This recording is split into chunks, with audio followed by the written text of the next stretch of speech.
wabarakatuh. Om Swastiastu, Namo Buddhaya, Salam Kebajikan. Dengan nama-nama anggota, saya sendiri Girsa Tenda dengan NIM 2014-2010-55. Perkenalkan, saya Vicky Binologo dengan NIM 214-211-1103 dari kelas A2 semester 7 Fakultas Keperawatan.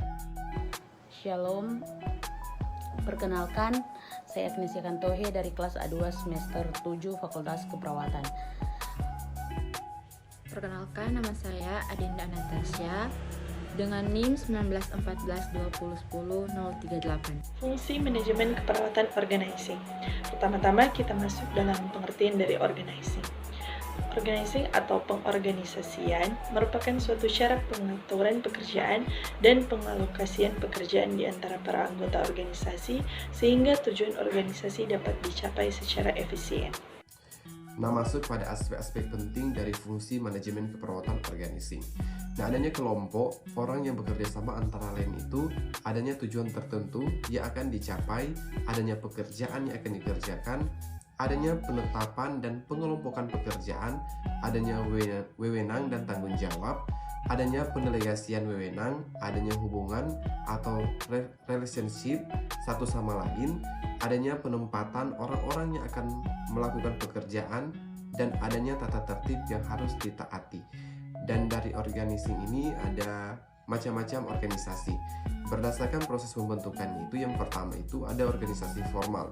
Nah, organisasi formal ini adalah organisasi yang dibentuk secara sadar dengan tujuan-tujuan tertentu yang diatur dengan ketentuan-ketentuan formal. Misalnya ada ART dan peraturan tertulis.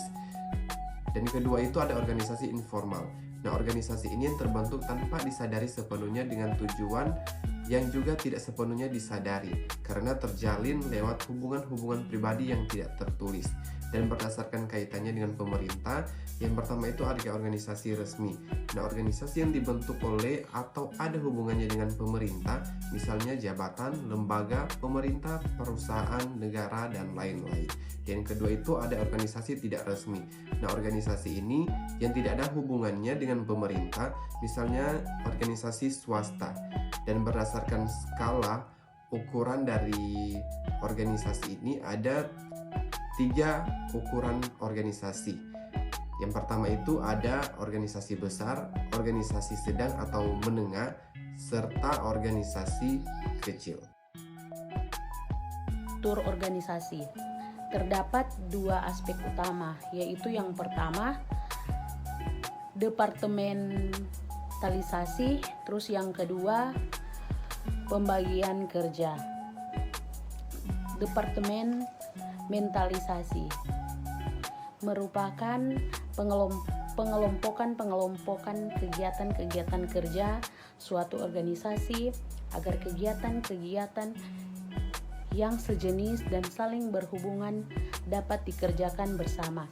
Hal ini akan tercermin pada struktur formal suatu organisasi yang ditunjukkan oleh suatu bagang organisasi. Terus yang kedua, pembagian kerja, uraian atau perincian tugas pekerja agar setiap individu dalam organisasi bertanggung jawab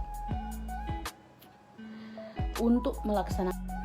Dan untuk bagan horizontal berbeda dengan bagan piramid karena bagan horizontal menjelaskan persentase ke arah samping.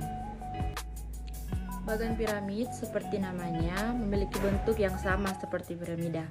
Bagian ini mudah dipahami dan terdiri dari bagian horizontal yang lebih tinggi yang mewakili jumlah dan persentase yang berbeda.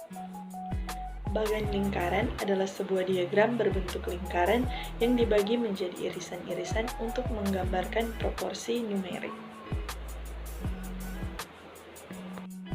Bagan vertikal. Bagan ini adalah kebalikan dari bagan horizontal yang menyamping, tetapi bagan ini meluas ke bawah.